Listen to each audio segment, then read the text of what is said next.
Se sei un amante degli animali, prima di guardare il video, voglio ricordarti di premere il pulsante iscriviti e lasciare un mi piace. Grazie. Questa storia è ambientata nello stato della Virginia, negli Stati Uniti, dove Theodore e Maria si sono sposati quando avevano 19 anni. Un mese dopo il matrimonio, Maria ha scoperto di essere incinta.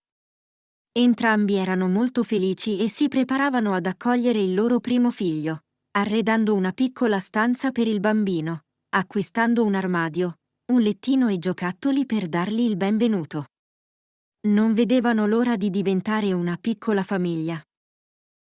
Quando è arrivato il momento del parto e Maria ha dovuto andare urgentemente in ospedale, Theodore ha chiamato un amico per farsi accompagnare in auto. Ma l'amico ha spiegato che l'auto aveva avuto un guasto e non era pronta per la guida. Questo ha reso il giovane molto nervoso e ha subito chiamato l'ambulanza. Purtroppo, l'ambulanza è arrivata tardi e Maria ha avuto un crollo totale mentre il marito cercava di confortarla abbracciandola. Una volta arrivati gli operatori sanitari, Maria è stata portata in ospedale dove è stata immediatamente trasferita in sala parto.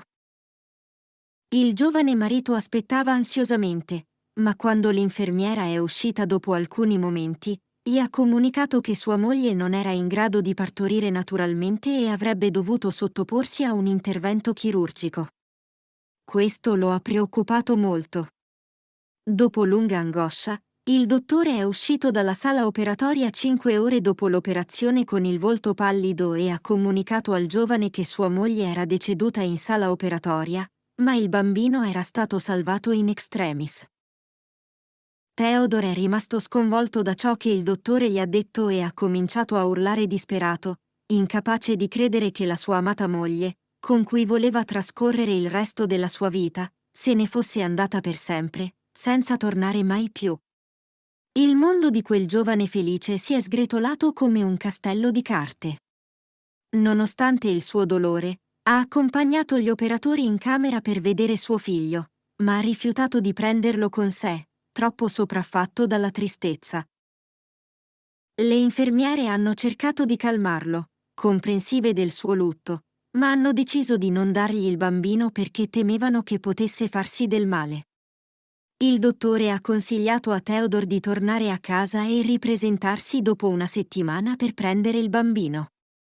Ma una settimana dopo, Theodore non si è presentato per prendere il figlio, rifiutandosi ancora di vederlo. La nonna di Maria, appena venuta a conoscenza di cosa stava accadendo al suo pronipote, si è precipitata in ospedale senza esitazione e ha portato il bambino a casa sua. Non ha perso tempo a prendersi cura del piccolo, procurandogli tutto ciò di cui aveva bisogno. Inizialmente, ha cercato di convincere Theodore a prendersi cura del figlio, ma lui ha continuato a rifiutarsi e ad ignorarla. 4 mesi dopo, la nonna ha deciso di andare a trovare l'uomo con il bambino e si è recata alla sua casa, ma non lo ha trovato. Una vicina le ha raccontato che lui spesso si recava da solo a sedersi vicino a un boschetto e stava lì. Così si è diretta immediatamente verso quel luogo, sperando di vedere suo nipote e di poter parlare con lui. Una volta arrivata, ha trovato l'uomo seduto sulle rotaie con una bottiglia di vino in mano. Si è avvicinata cercando di parlare con lui, ma lui non era in grado di ragionare chiaramente e non voleva parlare. La nonna ha messo il bambino sulle sue ginocchia, ma lui non ha reagito. La donna ha capito che non avrebbe potuto convincerlo a cambiare idea e ha deciso di tornare a casa. Da quel momento, il bambino è cresciuto felicemente con la sua bisnonna e il cane di famiglia, un cane di razza mista che amava i bambini. La nonna diceva spesso che il cane era un padre migliore per il bambino, e così il piccolo ha vissuto felice con il cane e la sua bisnonna, accettando che suo padre non fosse in grado di prendersi cura di lui. Tuttavia, circa 3 mesi dopo, Theodore si è presentato alla porta della nonna con un atteggiamento completamente diverso. Ha spiegato di aver superato la morte di sua moglie e di aver affrontato i suoi problemi mentali. Era ora pronto a iniziare una nuova vita e voleva prendersi cura del figlio. Inizialmente, la donna non poteva credere a quanto fosse cambiato in così poco tempo, ma era felice di vederlo voglioso di prendersi cura del bambino. Alla fine, ha acconsentito a lasciarlo prendere il bambino e gli ha aiutato ad allestire tutto il necessario per accoglierlo. La nonna si è congedata con il cuore a pezzi ma speranzosa che suo nipote potesse offrire al bambino una vita felice all'interno di una famiglia amorevole.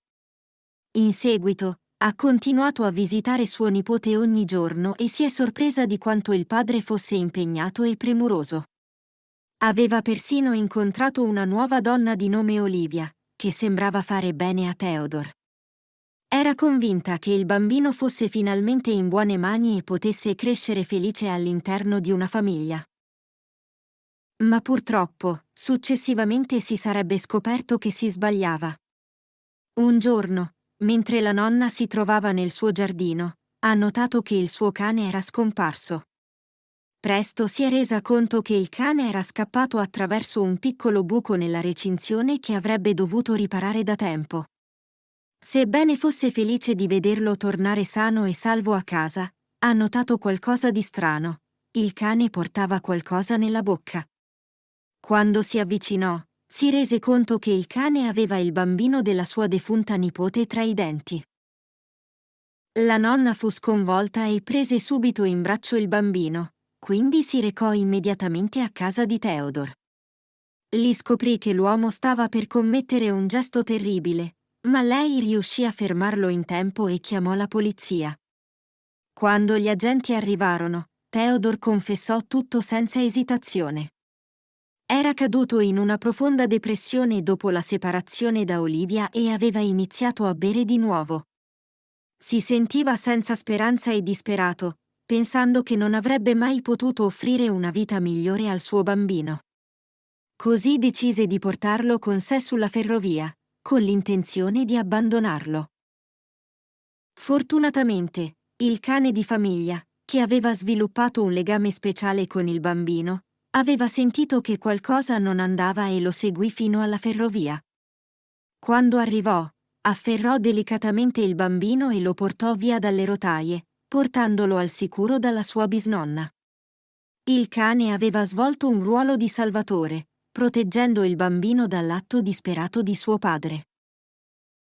Oggi, il bambino vive felicemente con la sua bisnonna e il loro cane, cresciuto in un ambiente amorevole e al sicuro, senza mai dover temere per la sua incolumità. La storia ha colpito profondamente tutti coloro che l'hanno appresa, ed è diventata famosa nella città. Mostra quanto amore e attenzione da parte degli animali possano fare la differenza nella vita di un bambino, e quanto sia importante offrire un ambiente amorevole e sicuro per la crescita dei nostri piccoli. La storia dimostra quanto amore e affetto possa provenire dagli animali, e come il legame tra un animale e un bambino possa essere prezioso e vitale. Max ha dimostrato di essere un vero amante degli animali, salvando il bambino dalla triste sorte che il destino gli aveva riservato.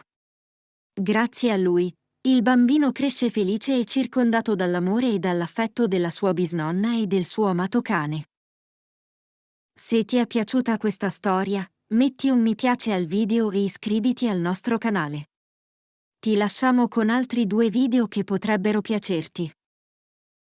Se anche tu sei un appassionato di animali come noi, ti consigliamo di guardare gli altri video nel nostro canale e di condividere questo video con i tuoi amici.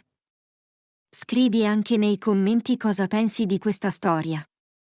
Grazie per aver dedicato il tuo tempo a guardare questo video.